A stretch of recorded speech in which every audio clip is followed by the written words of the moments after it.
then I ask myself, should I go there? Should I not go there? But me, I'm not scared. I shall come. Aha, the table at the back. Bambi, in school, you guys remember how backbenchers usually, teachers had a problem with backbenchers. Do you guys remember in school? Hello? Do you guys remember in school how people had issues with backbenchers? They were noisemakers. They are the ones who would chop class. But these ones are here seated. They are listening. So it means they are good people, not so? Let me come here to the gentleman. He's the unique man in the house in a gray sweater. People are wearing black, white. For you, you're in a gray sweater. So tell us, who are you and why are you excited to be here? Because I assume you're excited because you're smiling.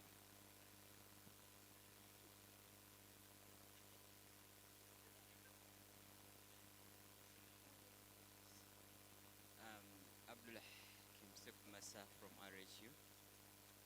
In today's conference, I'm very excited to hear about different sharings from different partner organizations. I'm not sure I can reiterate the name. I don't know if I can say the name the way you've said it. Yeah? But at office we call him Hakim. Hakim.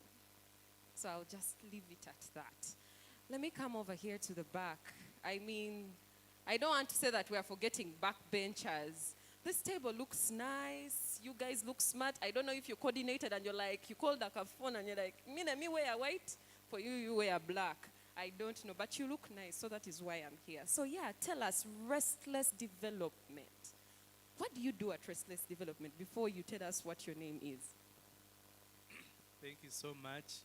So one of the key things that we do at Restless Development is support meaningful youth engagement through research. So we have young people that usually take lead in conducting research around issues that affect them. And then they utilize these research pieces of work to inform policy and engage decision makers on those issues that affect them. But on the other hand, we implement our programs around 4 program areas. One is on voice and democracy. We want to have young people participate in governance and decision-making processes from an informed perspective. Gender and sexual health is another key goal area. And that shows why we are relevant to be in this space today.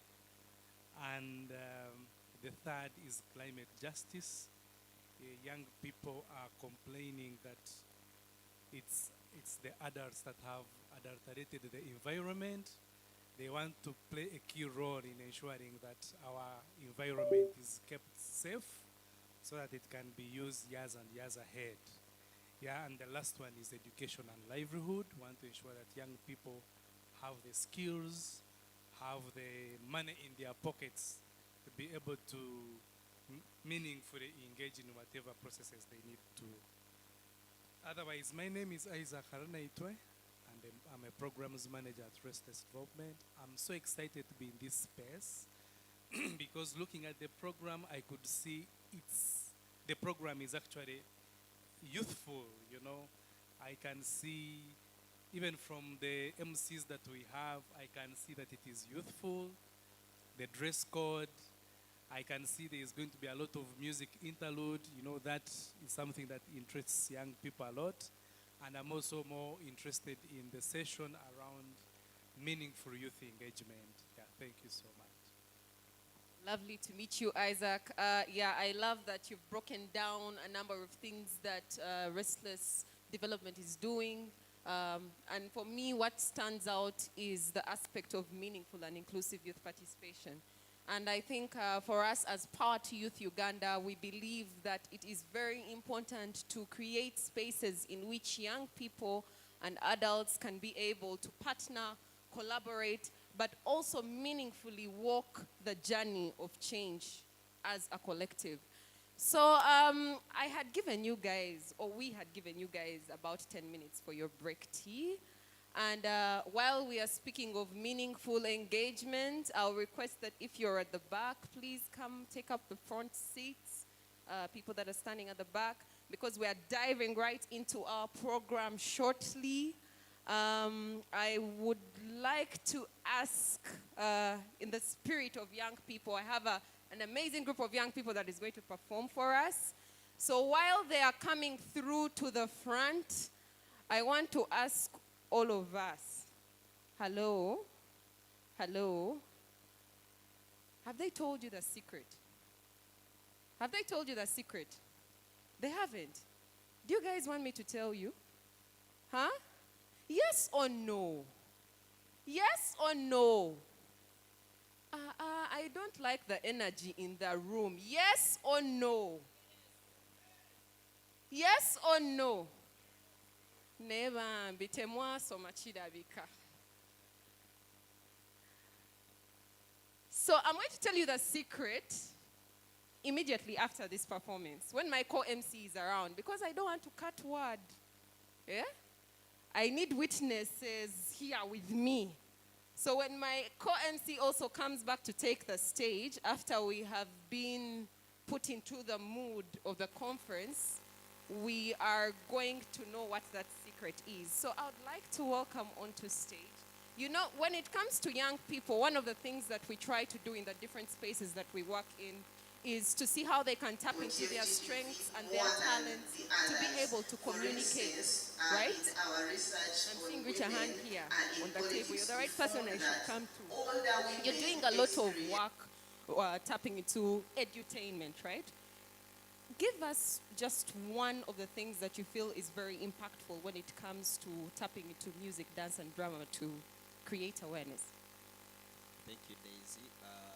For the young generation now, if you want to capture their attention, you have to follow the routes or the platforms they use. Attracted more abuse Currently, for them during that time. And then women... compared to using newspapers. Thank you. The way you've said the word newspapers.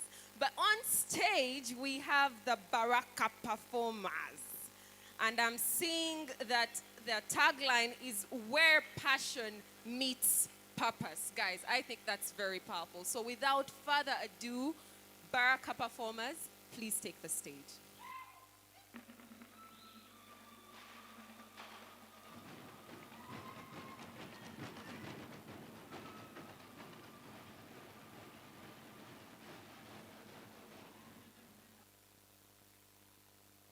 So as well. So we invite you all to the 2 serving points at the back. Yes. Please indulge, have as much as possible to eat. Please don't be shy, people. As we speak, you can start moving. Yes. Yeah, so that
amasanyukuka omwana gwino ayayaya kona agwino bonera ku ngoma yaffe omwana gwino buli ngoma y'olwebuga olibera omanyirawo amasanyukuka omwana gwino oluganda kuyiga nakatiwulira sewendikwa walikwa bene kibeera kikyamu okuwerera ibene kiwalikwa olikwa nawe bene ffe tutabalira kabakate tabalira paana genze kiyaga muzukulu wagabunga lopsaira lyolikola nsimi ebaokotandasibula embasuubiza oteke rediyo saakone telefaina akasiza omwana agendera ddala okumiranga omwana mubonna yaŋŋambye asinga osinga abalala okumira ku mwalo abatakenda essanyu lizita ono omwana kyakola kulira envumbe ayayaya zezebutuza empita etalo era engoma ffe yetugatta minange oengoma buna wonera ku ngoma yaffe omwana agenda buli ngoma eyolwebuga olibera omanyirawo masanyukuka omwana agenda ayayaya kona agenda wonera ku ngoma yaffe omwana agenda buli ngoma eyolwebuga olibera omanyirawo masanyukuka omwana agenda munange mwana wange ogenda mukumu teryakukase kwatise tukakase z'ensonga era n'otugamba yasinga okumanga ekigambo ekyo kyekikola buli nsonga n'okusomako si kibi kibuuka kipe bwe kikulembera obufumbo omwana w'omuwegere kyokoze ndikinyumizaako nenamale kona gende ku masengere linesanyuka kasalikuse ne masengere manya obufumbo kirabo wuliranga ndyabo njagala mundo zezengalo nawe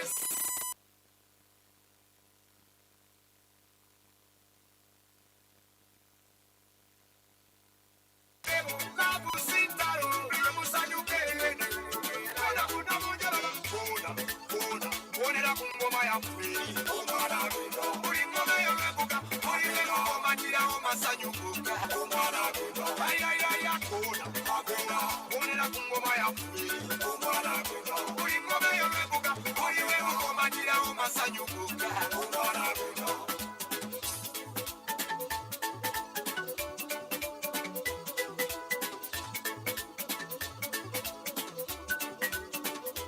engoma ezijukiza ssebo buli lwe yavuganga ng'akuyita alinawo kyagamba baana bange kusanga kimu oli bwakunyiza wakiri gwe kona kulumizaga buli lwosinamu buuti abadde n'obusungu tomanya tekugenda omwana w'omuwegere kyokoze nditinyumizaako nenamale kona ngende ku masekere linessanyu nkakasalituse ne masengere ayayaya omwana w'omuwegere kyokoze nditinyumizaako nenamale kona ngende ku masekere linessanyu nkakasalituse ne masengere yaladengala bisigiwulira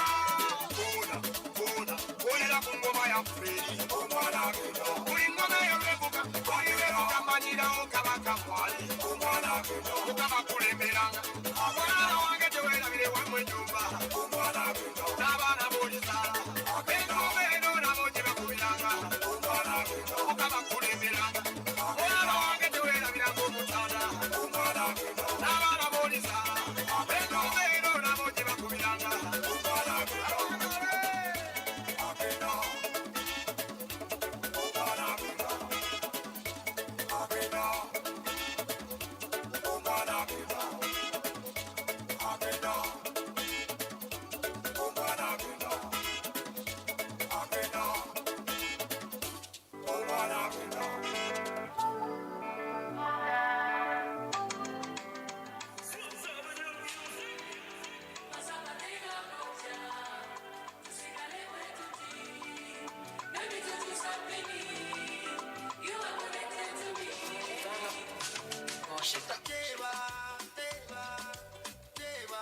Ooh. People, a round of applause for the Baraka performers. I mean, I think we can clap louder than that, people. Now let me do a quick check and I see where. Here. Tell us. Tell us. How, did you enjoy the performance? Yeah, I've enjoyed. You have? Is there any traditional dance you know how to? Unfortunately, I don't know. Maybe my neighbor. Maybe your neighbor moves to the neighbor. Tell us, is there any traditional dance that... Which one? Chinyankola, and I have someone who can perform for us. You have someone who can perform for us. Your neighbor moves to the neighbor. Is it true that you know how to dance what he's calling Chinyankole? Of course I do. Of course you can. Which district do you come from? I come from Ising. Come from Isinjiro. Greet these people in your language. Mulire muta. Ask them to respond. In your language. Kamtanga rukamu. I don't want to bite my tongue. Anywho, my co-MC is back on the stage. He was What's behind up, there one? preparing good things for you. To be honest, I was just having breakfast.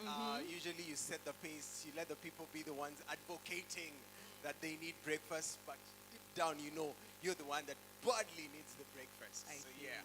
Shout out to the people at Hotel Africana for ensuring that the breakfast is nice and easy. Yeah. Nice and easy. Nice and easy. Ah, What time is it? Right now it's about 8 minutes past 11. 8 minutes past 11. Now, for the next 2 minutes, I want to introduce you to a very great performer. He's like the best performer I've ever seen. Drum roll, please. Somebody that understands music. He understands dance. He understands drama. Okay. He loves the Olympics. He's related to Cheptegei, Kiplimo, and Kiprotich, and Chemtai. I'm telling you, this gentleman is incredible. All round, I mean, He so many loves- things on the list. I'm telling you, he loves social media. Okay. His favorite being X, X, okay. formerly Twitter, I guess. Okay. He last tweeted in 2019. Okay. I don't know why. Mr. Jackson. Why did you last tweet in 2019? Let's first start there. I used to be a very good Twitter handler, but when it crossed to X, I think technology put me off. Oh, no. Daisy, what do you have to tell him? What's going on X? Who is Why trending? are you putting What's me trending? on the spot in front of No, my we just need to bring him up to speed. What's on the ground? What's on the streets of the TL? Well, all I can say is just the name that changed. Yeah. And for us, we still recognize him as a veteran on the streets He's of a Twitter. veteran, very passionate. He's a champion when it comes to He women's is. rights.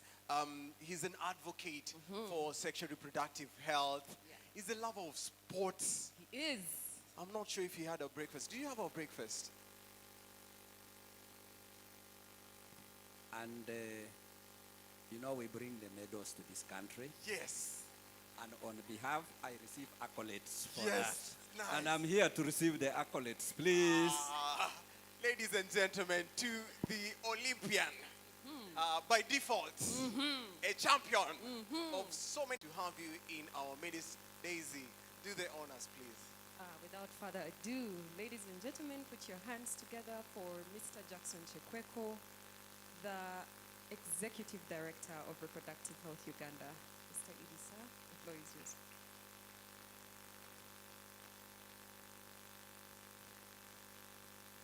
Thank you.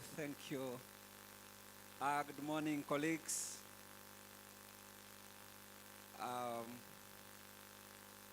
On behalf of Reproductive Health Uganda and on behalf of the civil society organizations who came together to organize this event, I take the honor and pleasure to welcome you to this unique, inspiring, and very, very important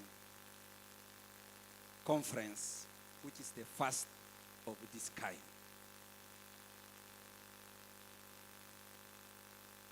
On behalf of our colleagues, I wish to honor the presence of our Commissioner, Minister of Gender, Labor and Social Development in our midst, Brother Mondo, You're most welcome.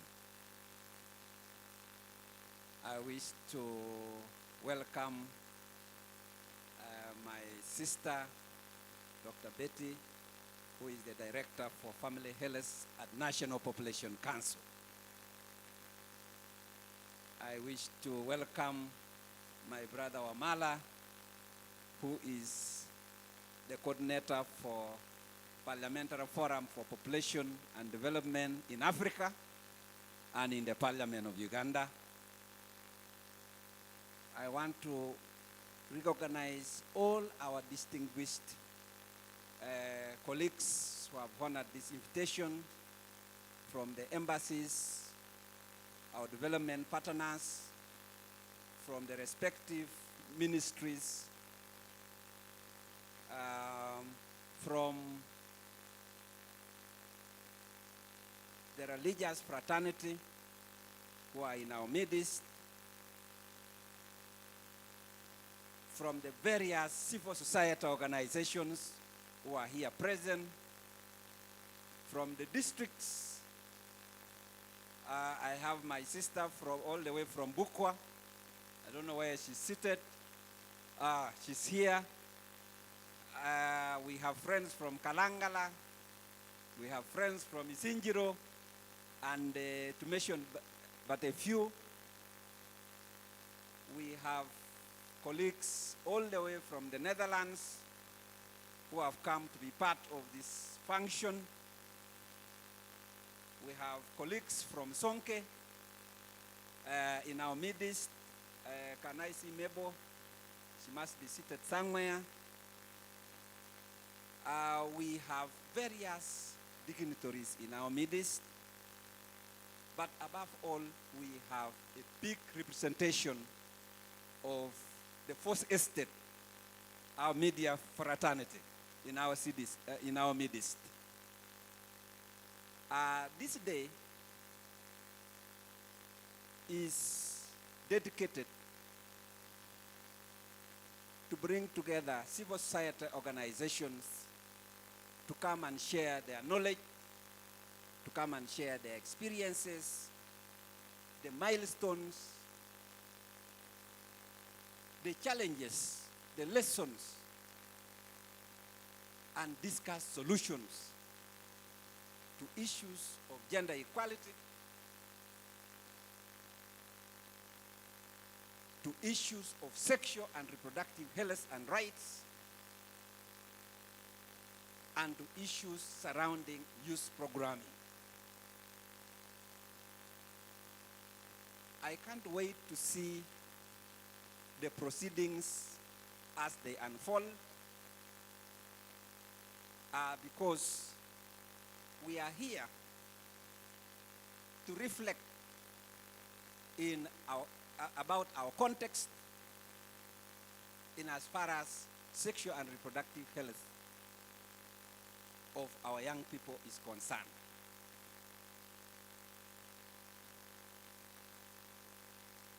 This morning, we had a media breakfast where a number of discussions came up and prepare for the media tomorrow, or even by evening, you will be awash with some of the issues we shall be continuing to discuss in this meeting. Ladies and gentlemen, we are all aware that Uganda has come a long way. And the census, which was released, the preliminary findings were released recently. The Uganda Demographic Health Survey results, which were released a few months ago, gave us a positive progress, which we need all of us to thumb our chests. One of them is the fundamental progress we have made in as far as reducing maternal mortality in this country.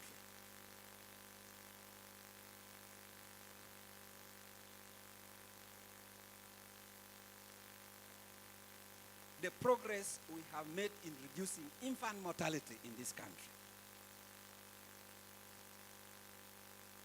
The progress in increasing health-seeking behavior in this country, especially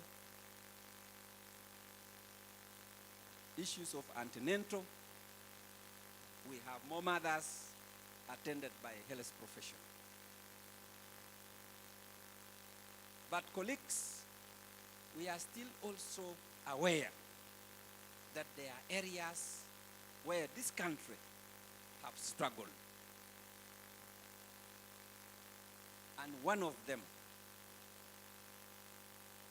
and it is unfortunate that this is statistics around young people. One of them, which everybody in this sector is talking about today, is about teenage pregnancy. You will not go to any international platform and you will be proud when they mention that Uganda today is still having teenage pregnancy as high as 24%. Meaning, for every 4 young people between the age of 15 and 19, one of them is carrying a baby, or one of them is pregnant as we speak. 1 in 4. When you translate that to the population of Uganda, female who are 15 to 19, you are talking about millions. It is also unfortunate that this is a statistic which has remained unchanged for the last 3 UDHS. 2016, we were like this. 2011, we were like this. We just improved from the 2006. But from 2011, 2015, 2022, teenage pregnancy has staggered around 24, at one point reversing to 25, and now 24. That means if we don't do things differently, 2028 or 2026, we shall have the same statistic if we don't do things differently. Another poor indicator we are struggling with is young people entering into marriage at a very tender age. UDHS puts it at 43%.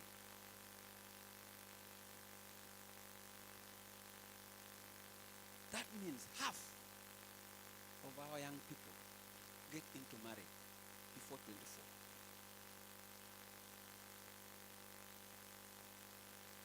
Let's be aware that this population is entering into reproductive age or business at a time when their dreams are just forming. So we end up depriving them of their future. We end up having a population where children are carrying fellow children. And this does not go well with our efforts to transform this country to a self-sustaining economy. Because the cycle of poverty continues uninterrupted. Colleagues, the immediate question is, where have we gone wrong? What are we not doing right? What is the missing link? The religious leaders Are they not preaching abstinence? Are the pastors preaching enough? The pastors will say they are preaching. The question is the government appreciating the diversity of our young population? Are we appreciating enough that we have young people who need the message of abstinence, faithfulness? But we have young people whom the message of abstinence and faithfulness is not enough. And therefore, they need the third message of safer sex practices. This is a language which increasingly as a country we are fearing to talk about. The issue of appreciating that we have young people who are growing in the slums of Katanga, in the slums of Kichimumbasa. We have day scholars who are being intercepted in the sugarcane plantations of Busoga every day, even as we are here, aware that the green lodges in this part of our country is unlimited, aware that the young men, the border riders, have now access to money, and aware that the young people are growing in homes where resources are limited, and therefore they can easily be lured by these young men. What message do we give to them? This is where the missing link, members, is.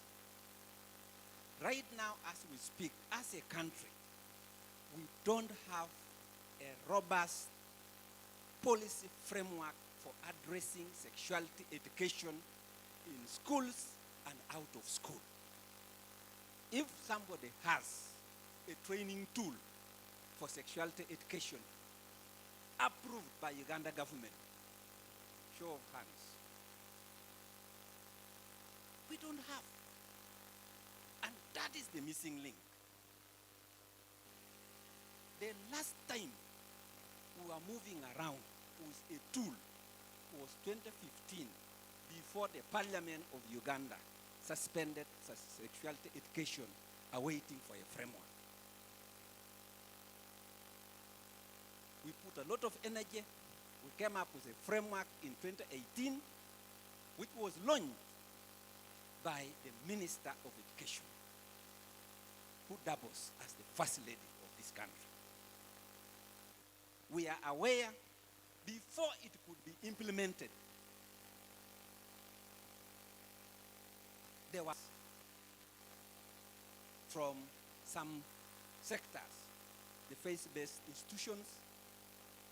But members, I want to say that the framework has expired before a robust implementation of the sexuality education framework has been rolled out as a country. What is the implications of this?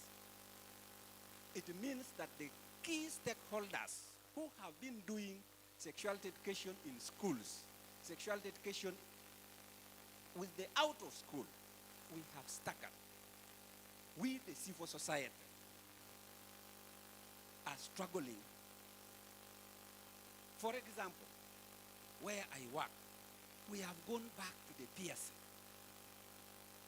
as a stopgap measure, because you have to use a tool approved by government. But we are all aware that the president came up with PSA to address element HIV. But the concerns we are talking about is beyond HIV. It's talking about the interlinkage between HIV, STIs, sexual rights, and the like. So, as civil society, I want us to join hands to make a bold statement that Uganda needs to accelerate the development and the release of a framework for sexuality education as a country, and we need the training tools approved by the Ministry of Education, by the Ministry of Gender.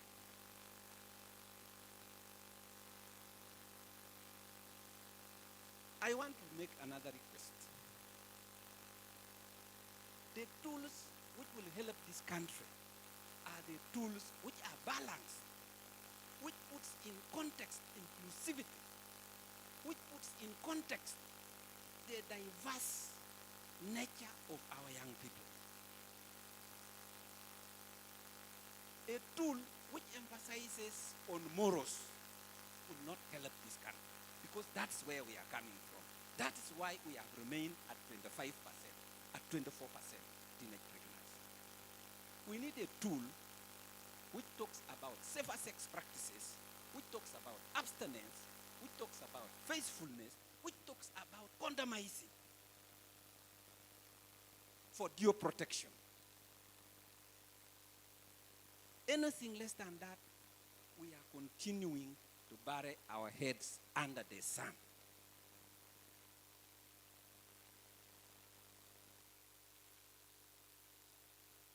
A balanced tool, a balanced framework. And colleagues, the biggest undoing we as civil society will be doing is not to become a voice for some of these critical issues. We look forward to a time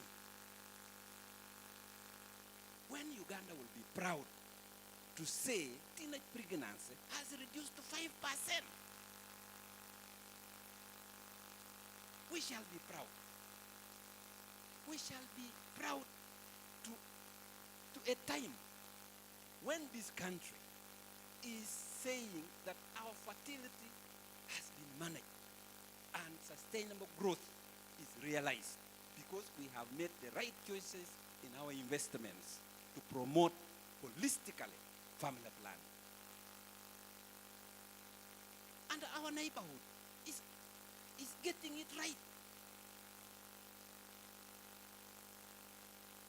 And that's the challenge.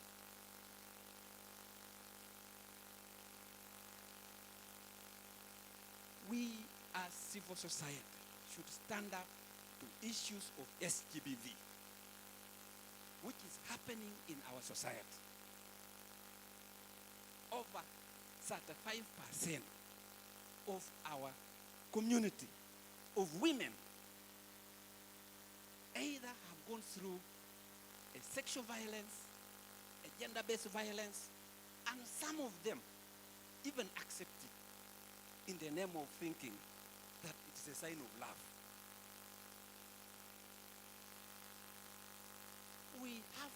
The media has shared stories of women whose hands are cut off because they have gone to get an implant.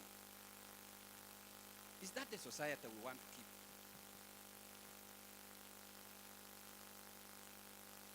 And we are here, proudly thinking that we are the pearl of Africa.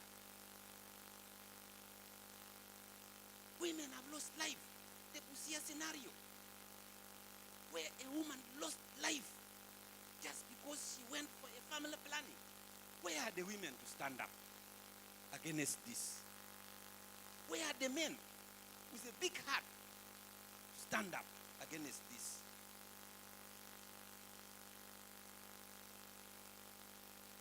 So,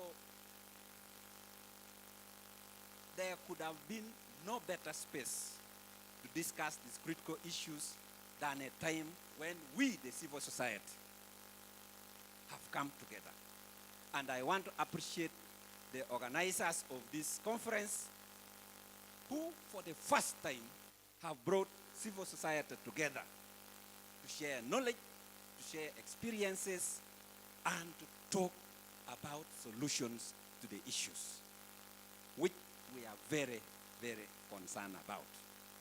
I am extremely happy that amidst us are our brothers whom sometimes you fail to know whether they are in civil society or they are in government.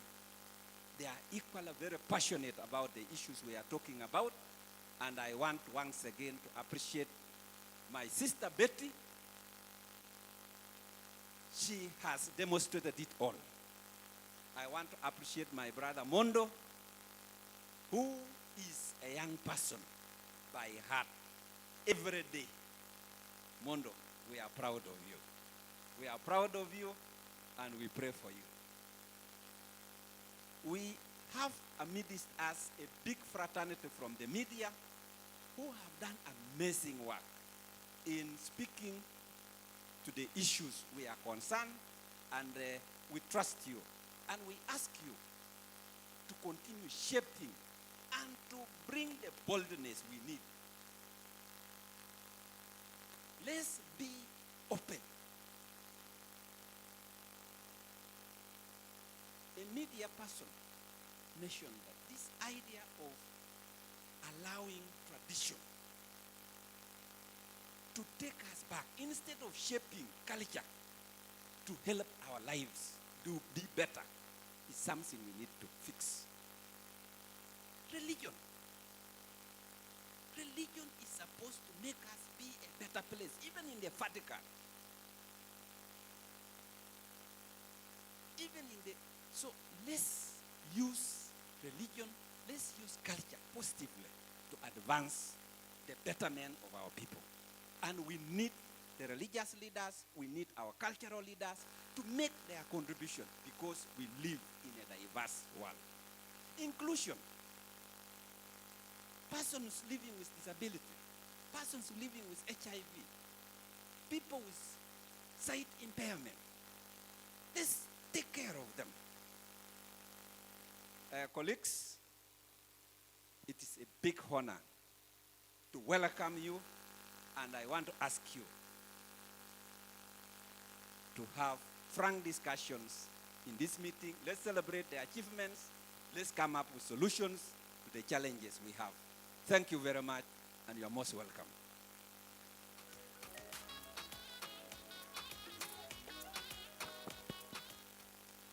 Thank you so much, Mr. Jackson Chekweko, the man of very many talents, to be honest. I cannot even remember everything that Sammy said. But above all, I've always seen how Idi is always posting about sports, so I know it's something that he's very passionate about. And he said he has come to collect the accolades. Not so, Idi? Yes, so please see where he's seated. Approach him in your free time. Bring all the accolades here because he's the one who is collecting them. Yeah?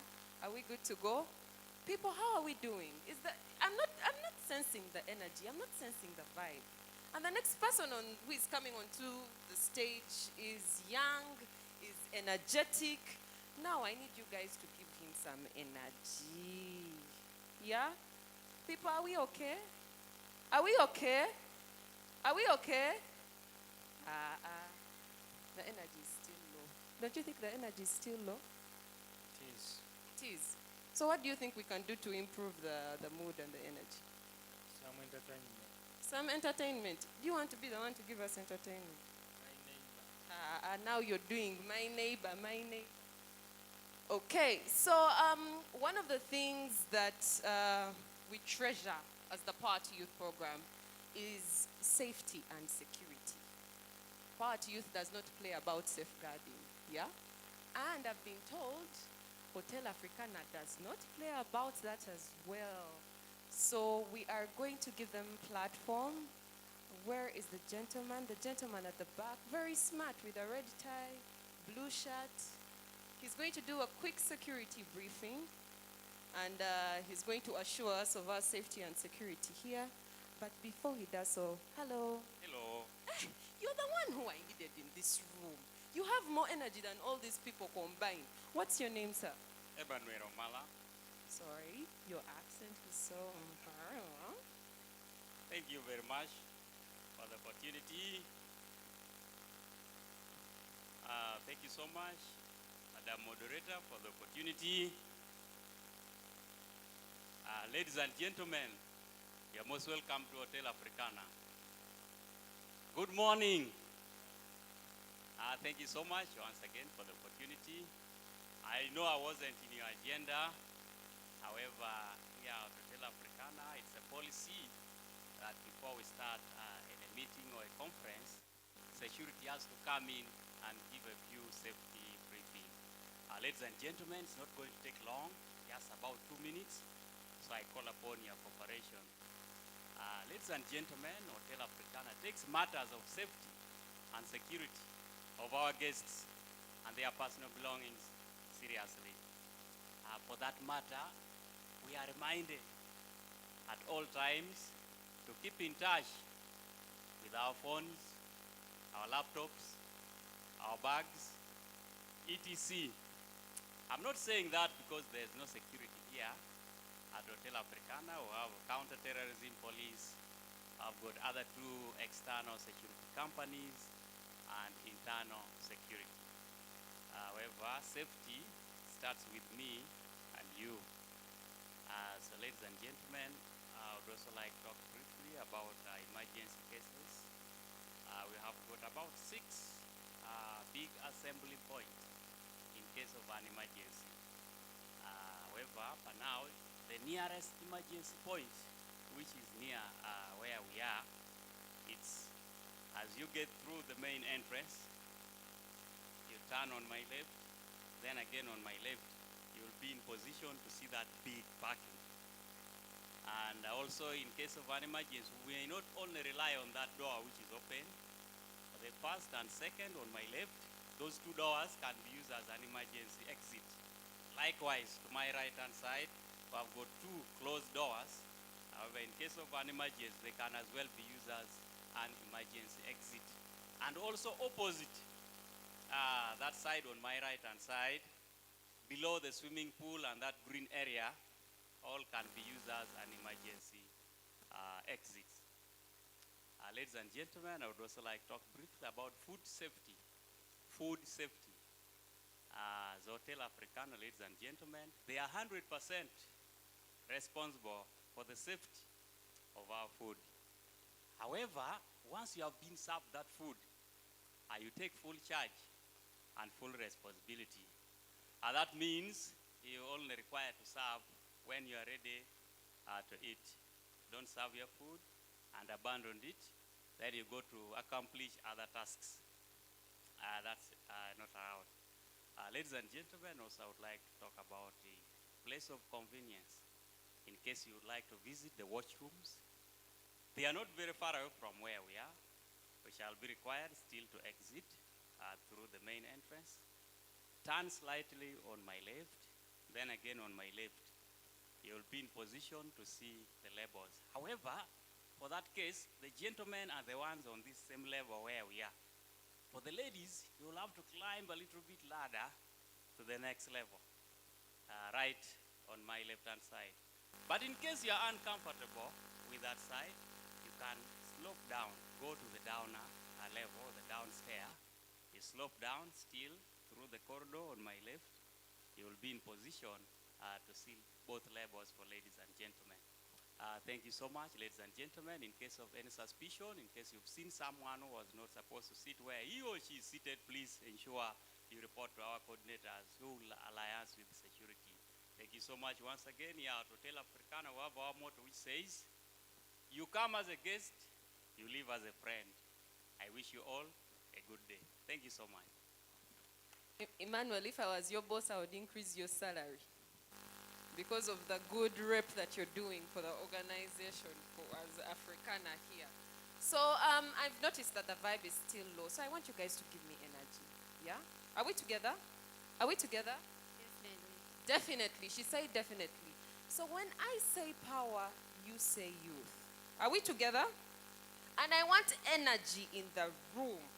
Everyone, even at the back. You know, people at the exhibition tables think that they are not part of this meeting.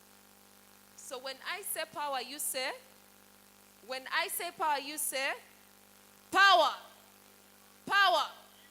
Power. No, no. Let me divide the room. It's now a competition. We have this side and this side. Let's see who will take the accolade. One of the accolades that we are going to give Mr. Jackson out there. He will give it to you if you have the energy. So let's see. I'm starting with this side. When I say power, you say power, power, power. Okay. I mean, I'll give you maybe like a 6.5. Let's see if this side can do it better. Are you guys ready? When I say power, you say. When I say power, you say. Power!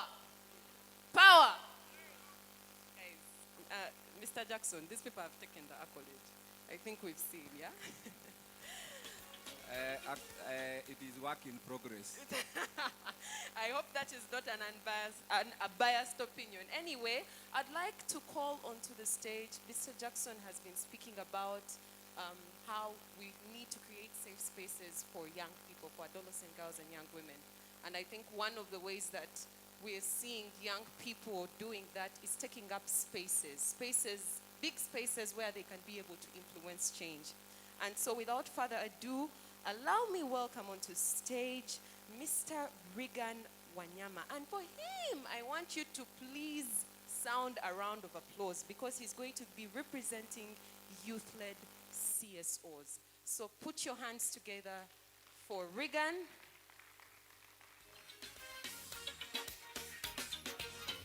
I want you to dance. You don't want to stare at us. I really don't want to scare the congregation at this time, because if I start to bring my strokes, you will definitely fail to. I would like to take the podium. You know, young people always use opportunities. And when I stand here like this, I feel like I'm taking up my space. Yes. Ladies and gentlemen, I want to believe that the moderator, Madame Daisy, did not give us a good energizer. So, and young people always take opportunity whenever they have an advantage to make sure that they exhaust the senior adolescent. Eh? So I would like us to at least stand for just a second. Please let us stand. Let us stand. Other people are not standing. You know, breakfast did us good, but you know, whenever somebody gets satisfied. Okay, let us stretch. Let us lift our hands as we turn a little bit. How would you feel? Okay, now we are going to take up our seats. But before we take up the seats, I am not seeing us stretching. You people. Okay, let's say power to youth. Power to youth. Okay, let us take up our seats. Well, distinguished guests, dear colleagues, my fellow young people and youth, media, ladies and gentlemen, a very good morning. A very good morning. Very good. My name is Regan Wanyama. I am the Vice Chairperson of the Technical Working Group of Power to Youth Mbale, a youth leader in Mbale City, a very passionate father of one beautiful girl, and also the Executive Director of Elite Youth of Uganda, a youth-led organization and a youth-serving organization situated in Mbale and carrying on its operations in the eastern, but currently the Elgon region. Ladies and gentlemen, I stand before you on behalf of all youth-led CSOs present in this year's annual CSO Knowledge Sharing Conference. And I stand before you to welcome you to this particular one. I have to say it is one of the best forums that young people can sit in and share their challenges, their successes, and tap into the knowledge. And as I speak now, very many of us are very excited, waiting to tap into the knowledge. I got a chance to go through the program, and I realized that the people who are going to be sharing with us knowledge, some of them are our role models. So I have to say we are very ready. Ladies and gentlemen, I want to remind us that youth are the second largest demographic in Uganda. And so that means that we can leverage on that population to make sure that the young people are driving change in this country. We can utilize the numbers because many of us are very ready to embrace change, and we are very ready to make sure that we are at the forefront of championing information dissemination and advocacy. When it comes to matters of sexual reproductive health, when it comes to matters of gender equality, when it comes to matters of youth programming, I have to say that very many of us are very ready to take on the mantle. The good thing, examples are already here. Many of the people in the conference are youthful. I'm seeing senior adolescent youth who are very ready to champion the change. On behalf of the youth-led CSOs, civil society organizations, we want to carry our happy hearts and gratefulness to different stakeholders who have always been at the center of making sure that they support the youth initiatives to champion change in the community. Ladies and gentlemen, we definitely recognize the fact that there is a seeking funding sphere in Uganda, but we want to appreciate these people for always coming out to support the young people. First, we appreciate the government of Uganda through its line ministries, that is the Ministry of Gender, the Ministry of Health, and the Ministry of Education. Government has played a very vital role in making health services accessible to the young people, in educating young people, and skilling the young people. We also take this opportunity to thank embassies of different countries. That is to say, the Dutch embassy, the Netherlands embassy, the American embassy, the Korean embassy, and very many other embassies that have always come out to provide the funding opportunities, to provide technical knowledge to young people and youthful CSOs or CSOs led by young people. We can't underlook that effort. Ladies and gentlemen, we also thank our funding CSOs that have always come out to partner with the young youth-led CSOs at the grassroots. I believe that some of us are seen on such occasions because of these CSOs that have tapped our abilities and that are bringing us on map. And I want to mention a few of them. That is Sonke, Gender Justice. We have UAF, we have RHU, SRHR Alliance, Restless Development. We have Straight Talk. We have Uganda Cares. and very many others that I have not mentioned. We want to let you know that your efforts are being recognized, and as youth-led CSOs, we are definitely very happy that you tapped into us, and we are tapping into your knowledge and expertise. Ladies and gentlemen, if we are to look at the theme of this particular or the year's annual CSO Knowledge Sharing Conference, we realize that the theme is some based on knowledge sharing, expertise, learning, relearning, and some at a certain point, I believe that some of us shall relearn and unlearn.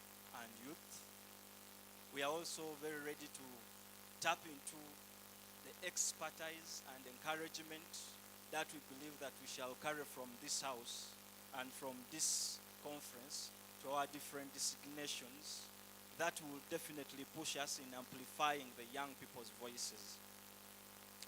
But also, we want to remind you that we are very ready to hold each other accountable and work together to make sure that we better our communities. I personally is very happy that in this particular conference, we are having different stakeholders from the district level to the central level. I am seeing the DCDOs, I am seeing the probations, I'm seeing different people. And this is really a good choice of participants.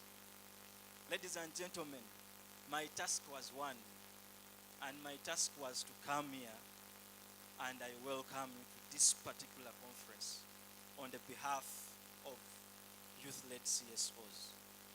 Ladies and gentlemen, as I carry the shoe, I want to warmly welcome all of you to this particular conference, and also let you know that whatever you will share here is going to be definitely utilized by us in the field.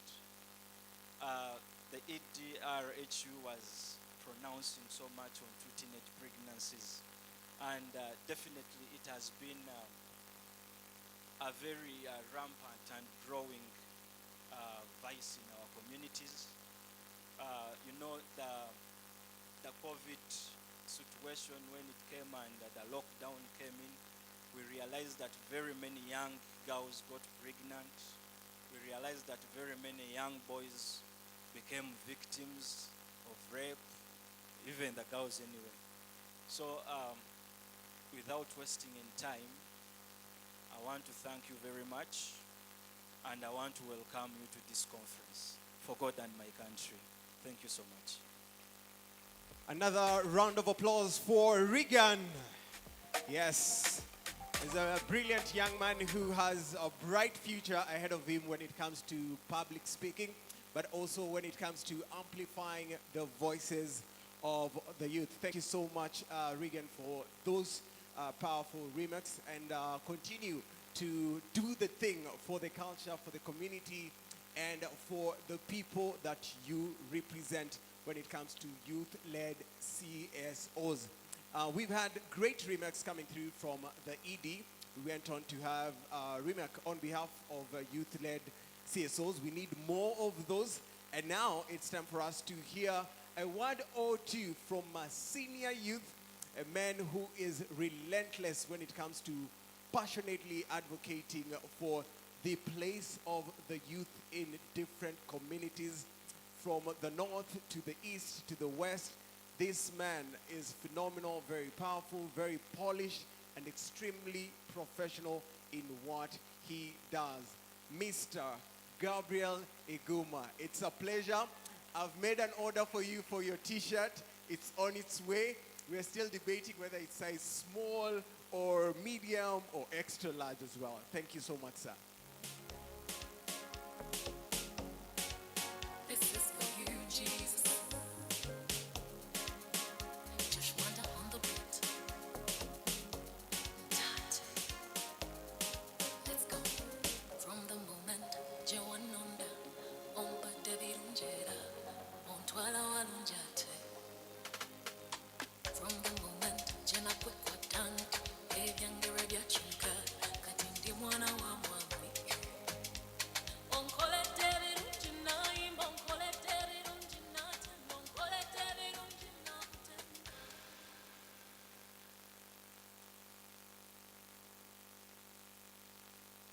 I actually do. And while I bring you this particular microphone, do know, guys, we are using the hashtag Youth for SRHR.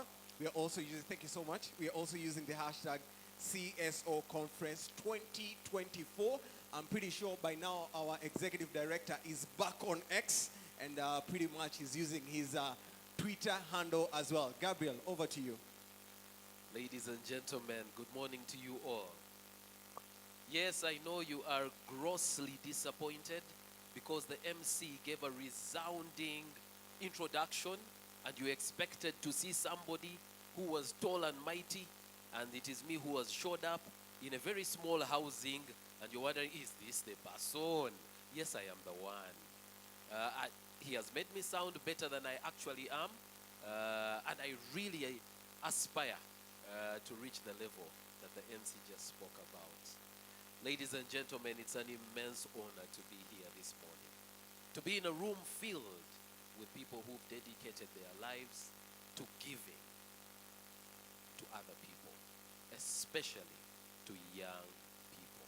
So I am immensely honored to be in your company.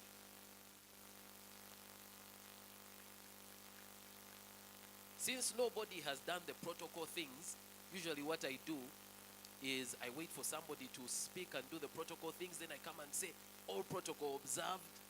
Unfortunately, today I cannot ride on existing protocol because it hasn't. Our chief guest in absentia, representatives from government ministries, departments, and agencies, various partners, CSO leaders and actors, the media, and most importantly, the young people of Uganda. Good morning and welcome to this event. I have tried. I have really tried. I don't know at how many events I have spoken. This is probably the first time I have attempted doing this protocol thing. It's very important because in your various capacities, you've been able to do amazing work. My name is Iguma Gabriel. I am the Hub Director of Restless Development Uganda, and I do not take it lightly that I lead an organization of people who focus on harnessing the power of young people. Because we believe that young people are the solution to today's and future problems. Why? Because they are resilient, they are innovative, they are the future, they never give up. We've taken from them, but I was very flattered when I was asked to be the one to speak on behalf of youth-focused organizations, because time cannot allow for me to highlight what each of these organizations have done. So let me just, please forgive my very insufficient attempt to speak about the work that youth CSOs have done. When I look around the room, I see so many representatives of organizations that have done immense work on the ground. I see the SRH Alliance, who have done so much work, including work with religious leaders, interfaith discussions as an acknowledgement that faith leaders are so influential, and if you do not bring them to the table to discuss SRH, there is a huge segment you will be missing. And just acknowledging that they hold powerful spaces and we have to engage with them. SRH Alliance, thank you for leading in that aspect. Reach a Hand Uganda, who have really taken this whole thing of using the media and social media and digital. RHU, our hosts, we congratulate you for making this a reality. Jackson, you and your team, thank you for organizing us to have the inaugural annual CSO Knowledge Sharing Conference. Because there's a lot of knowledge that we generate, but how do we share this knowledge? Many times when we do work, we refer to work done by other people, statistics from that do not really relate with the young people that we work with. But when we work with young people, we generate information, we generate knowledge. We should share that so that we rely on accurate data that we have come up with, that we have felt, that we have touched. Thank you for ensuring that we have a platform where we share that. Like I said earlier on, I could go on and on and on. And if I continue to look around the room, I will not stop because there are many examples of great work being done. So I'd just like to say that today we gather to celebrate the achievements that we've had as CSOs that focus on SRH. We also look at the challenges that we have encountered. We think about the missed opportunities, but very importantly, we look at the lessons that we have learned. We commit to working together, and we chart a way forward. Because if this work is not done, we will have done a disservice to this generation and generations to come. So as we engage today, as we discuss, let us remember the core objectives of our work. And that's to create a better future for women, for girls, and for the youth in Uganda. We need to do this by connecting, by collaborating, and by sharing knowledge. Ladies and gentlemen, allow me again, on behalf of youth-focused NGOs, to welcome you to the first annual CSO Knowledge Sharing Conference. And I say this for and on behalf of the young people, for God and my country.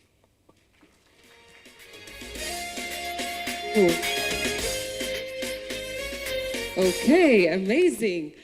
Gabriel, before you leave. I already left. You're seeing still a there. mirage. Don't you see that I'm walking towards you? I'm walking towards you. I swear you ask me something hard. Why are you scared of me? I don't even know why you're scared of me. I just want to ask you one question. Yeah?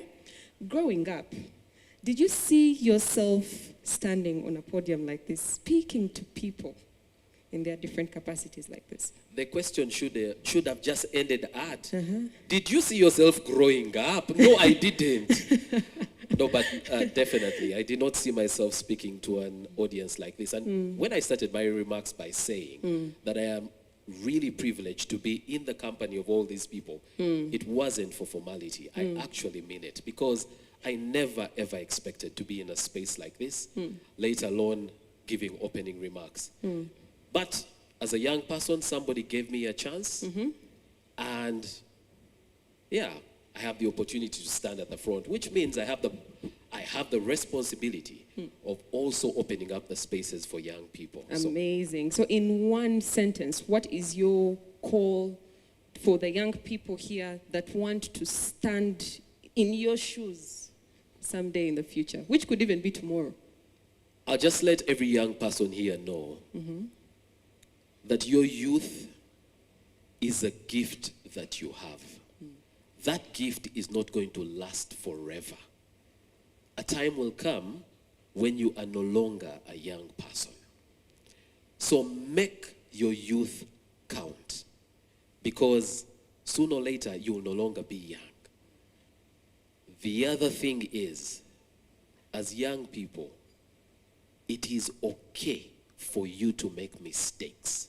So don't let the fear of making mistakes stop you from attempting greatness, because in you is greatness. So go, give the world that greatness. Give the world that greatness. Thank you so much, Gabriel, for those amazing words. And I think there is no better way to put it, because the next person coming on the stage is actually a young person that is doing just that. Using her youth in a way that is creating change, in a way that is inspiring other young people, in a way that is trying to also create platform for her fellow peers to be able to voice out what they need, their asks, and also be able to claim their rights. So DJ, I want you to give me a very youthful song.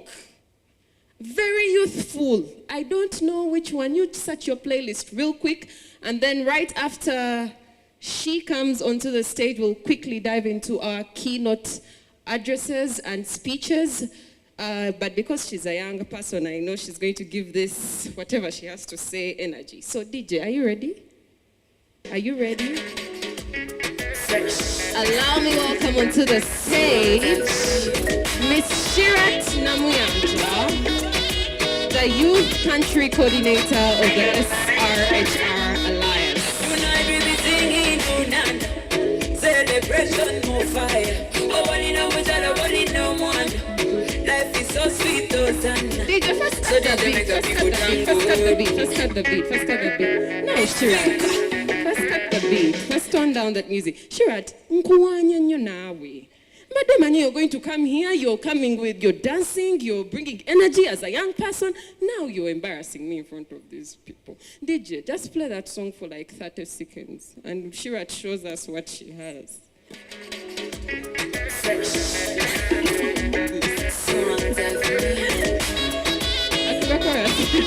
Okay, ladies and gentlemen, Shirat, the floor is yours. Thank you, Daisy. Guys, I apologize for embarrassing Gen Z, but the song, I could not relate, so I couldn't dance. But as I am leaving, when they play a song I can dance to, I am definitely dancing. Good afternoon, ladies and gentlemen. Hello. Hi. How are we doing? Guys, you have a young person standing in front of you. Let's respond the way I am greeting. Hi. Much better. So my name is Namanja Shirat, and I am the Youth Country Coordinator at SRHR Alliance Uganda. And I am very pleased to be standing in front of you and representing my fellow young people. First and foremost, I would like to commend the CSO organizations that are in this place today. You are doing tremendous work for young people, with young people, and that does not go unnoticed. I would like to thank every CSO that is in this place that has been championing gender equality, youth development, and overall SRHR for young people over the years. These organizations have been at the forefront of innovation, advocacy. Some have been into service delivery, and others are more into information delivery for young people across the country. With the knowledge that you are accumulating day in, day out, and the years of experience that you have, the work that you do speaks for itself before you speak for who you are. We recognize the critical role of knowledge sharing in driving progress and amplifying the impact of CSOs towards SRHR and all the work that is being done for young people. As young people, we do have a lot of compounding challenges, and it is something that we do not underlook, that we have people that fight with and for us. The power of knowledge sharing lies in its ability to catalyze progress, and as such, collaboration and exchange of ideas among CSOs as they amplify their impact and create a better environment and future for young people. The CSOs gathered here are all working tirelessly to address the several challenges faced by adolescents and young people. This annual knowledge sharing conference is a very vital platform for us all to exchange best practices, identify the gaps for where we are not and where we are and things aren't really working. Sustainability, of course, ensuring sustainability should be at the core of all that we do, and developing of innovative solutions that work towards improving our lives as young people from diverse backgrounds. And as young people, we would like to urge CSOs to prioritize our meaningful involvement in this process. As the Power to Youth says, it is power to youth. And as organizations that work with young people, we believe that you hand us the power to work with you, but to also help you help us. Well, in the same spirit, I would like to thank but also call upon all stakeholders, government, donors, and the private sector to support these efforts as they come in and go. As the innovations start and as they end, we rely on your ability to support us as we go forward. By working together, we can create a brighter future where all young people have the opportunity to reach their full potential.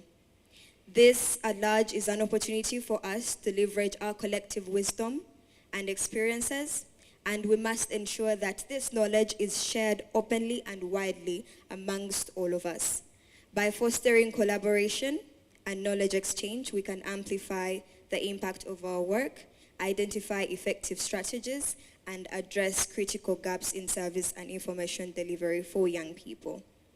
As I conclude, we, the young people of Uganda, stand ready to lead and contribute to a future where our rights are respected, our voices are heard and listened to, and most importantly, our full potential is realized. As a collective, we have done a lot of work, and for that we commend ourselves, but there's still a lot more to do. And for that, we must stand together to be able to deliver. We cannot move by ourselves. We need to move as a collective. As I conclude, there is a story from the Olympics, for those of us who are watching the Olympics, that has really stood out for me that I believe we can work by, where a Spanish racer helped a Kenyan racer win a race. And he came in second, and the Kenyan racer came in first. Because the Kenyan racer did not understand the signs. He thought he had won already. He thought he was already at the front line, but he wasn't there.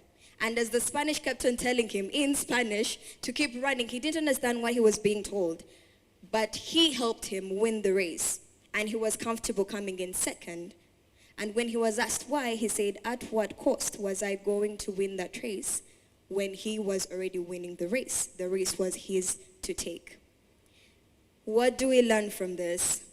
It doesn't matter where you're headed. It doesn't matter who is number one. But when we win, we all win as a collective. If you can hold someone's hand and pull them to that front line, even though they're already in front of you, you can do it. And I believe as CSOs, this is how we harness our power as collectives so that we do not work as individuals. Thank you. Shared, before you go, I need a picture with you, and I would like Dr. Betty to join this picture because I see a lot in you, in her. Yeah. Will the picture be used for the banner next conference? Please, Dr. Betty, if you can, I really need this. You're very passionate as speaker, very polished, and I really need this as well for my gram.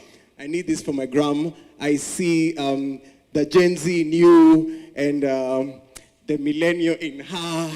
Yes, all the Gen Z in you as well, Doctor. The Gen Z. Dr. Betty has an immense understanding of statistics, and you're going to be in the middle. All right, Baron Edgar, this is for you. Shout out to Baron doing the most for this one. All right. There you go. Are we good, Baron? All right. Are we looking like Gen Zs, Gen Alpha, millennials?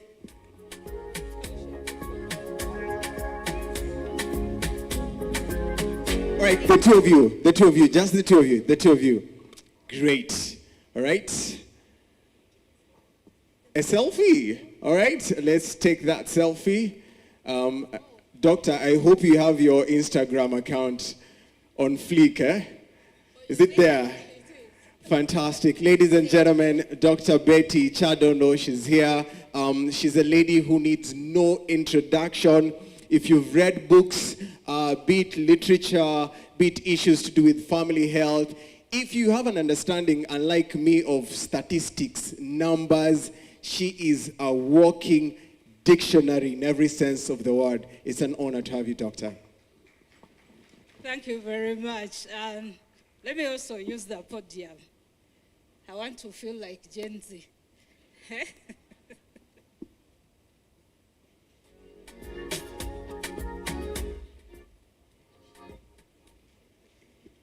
So, before I start, I was reflecting and wondering who of the two MCs will invite me to speak.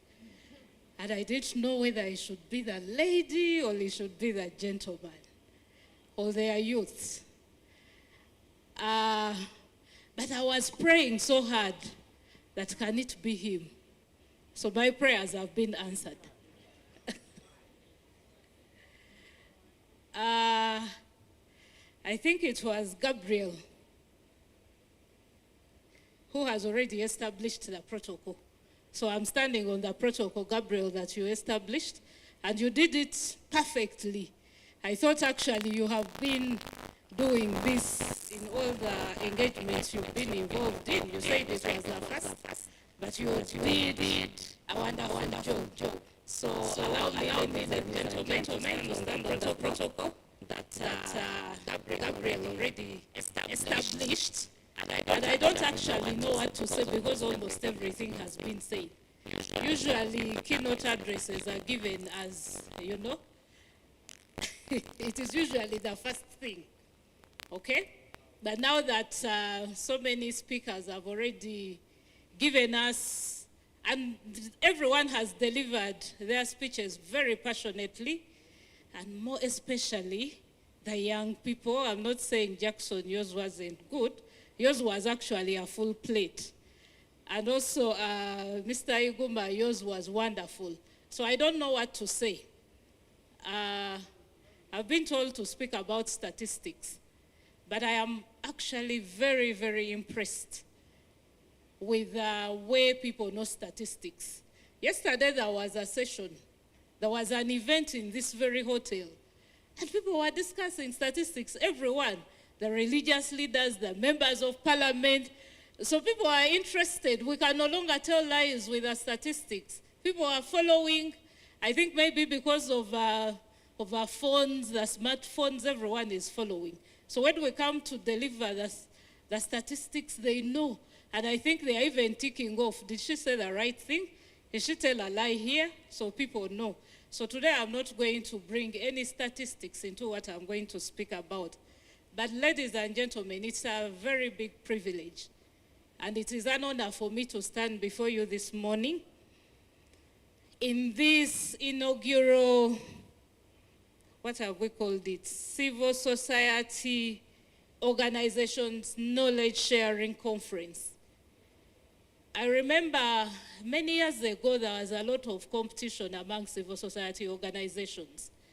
Organizations like RHU didn't want,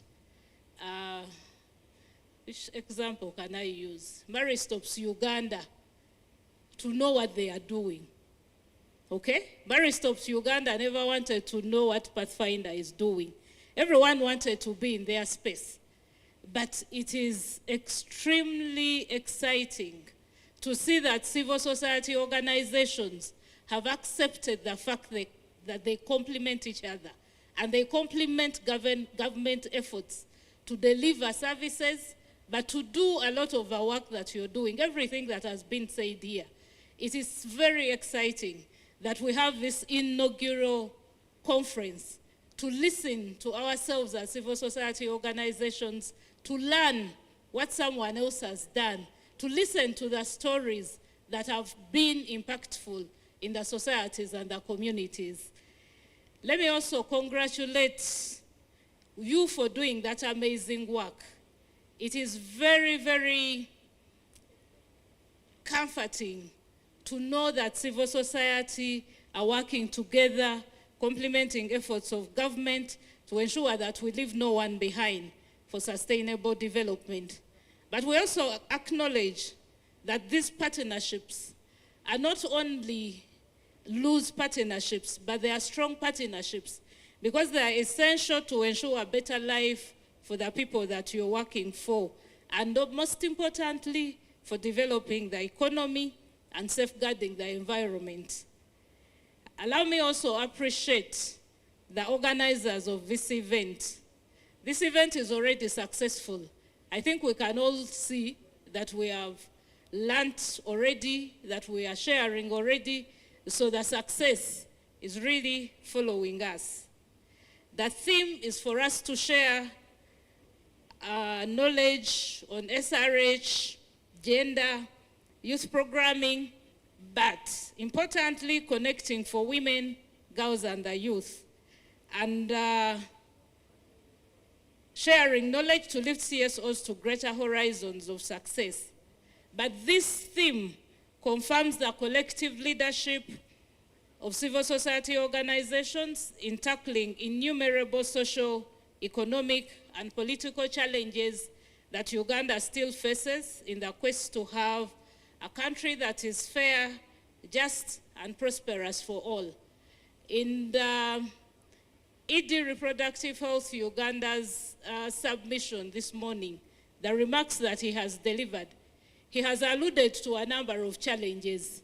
His focus was mainly on the young people, on the youth. But I think as we reflect on the census results, on the DHS results, let's not, I know we are working for the youth, but let's take this as a bigger and a wider challenge. The youth are affected, it is true, but also some of us who are senior youth are also affected depending on where we are and where we are serving.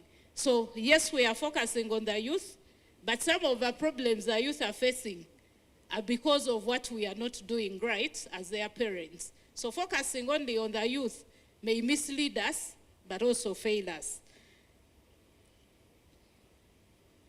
And I'm happy that the forum is not only for civil society organizations. I appreciate that there are a number of government ministries, departments, and agencies here, and I'm very, very excited that we have a media in the house. I also started in the media, was it a media briefing this morning? It was excellent hearing what the media have to speak about these issues. But also they speak about the issues, but at times what they report does not reflect what we speak with them together. So the media, when we speak, please take what we speak with you. Don't take what you perceive we have spoken, because at times it tarnishes the message that we are delivering out there. I know over the years, civil society organizations have been increasing. They started, but now there are so many. I actually have failed to keep pace and track of how many civil society organizations we have in Uganda, and only those that are promoting issues around sexual reproductive health. There are so many, but it is as well exciting to see that even with the increasing number of civil society organizations, they strive. They are all striving to empower the young women, the adolescent girls, to be able to defend and protect and speak about their rights to make informed life decisions and choices. And the power for the decision we make lies in us. If we are powerless, then we cannot do much. So the effort that you're putting in to ensure that you empower these young people, these young girls, is very, very appreciated. I also know CSOs engage with decision makers at all levels, at national level, at local government level, but also with the community stakeholder groups to transform unequal gender power relations to end gender-based violence, and also promote and engage civil society organizations to support climate adaptation and mitigation. If we don't do this in full force, then one thing is going to fail while the others is moving forward.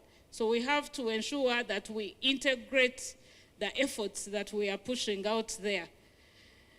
I also know a number of achievements that this government has, been able to achieve because of the role of civil society organizations. For example, there has been a major role civil society organizations have generated in accelerating availability of sexual reproductive health commodities through advocating, through tracking finances, but also through delivering services. And we really want to applaud you, especially providing that evidence and going to our policymakers that you're not doing well here. in terms of financing civil society, I think you need to clap for yourselves. Government could not be able to do this, but also you have been able to hold these policymakers to account for commitments that they have made. Commitments, whether they are for family planning 2020 or family planning 2030, or whether it is the ICPD program of action, you have played a very big role, and we really want to appreciate you. I also appreciate the pivotal role that civil society organizations have played in trying to address this issue of gender-based violence. And we want to applaud the efforts that you have ensured to change, to advocate for change in social cultural and structural norms and practices that perpetuate gender-based violence, especially among the young girls and women. I'm also aware that you have been very crucial partners for building community readiness, response, and resilience in emergencies. And there is no doubt you played a very powerful role during the COVID pandemic. You have also been very powerful in the development of human and social capital, and in his remarks, he kept referring to the demographic dividend. We are not going to attain the demographic dividend if we do not support young people's development, if we do not empower communities to be able to engage in income generation, if we don't support them to grow wealth at community, at household level, there is no way this country is going to achieve and attain the demographic dividend. So the role that you're playing, your efforts are being, tracked, but also measured. And as government, this we would never have done by ourselves. I'm also very happy, and I want to emphasize this. I have said it before, and I think Shirat emphasized it, that taking advantage of civil society diversity as we collaborate is the power that is going to get us to see the results that we all wake up thinking about. Because every day that you wake up, even if you're going for a conference, there is something that is triggering you to wake up, get into your vehicle, or go and take a border and go and attend that conference, or go and work. So that power that is in you, with all the diversity that you have, but you're ready to collaborate, whether it is Action for Health Uganda or whichever organization, you know that you have a comparative advantage, but the other civil society organization also has its own niche and comparative advantage. So this collaboration is perfect in ensuring that our country gets on the path to development. I am aware of results of a census and the DHS.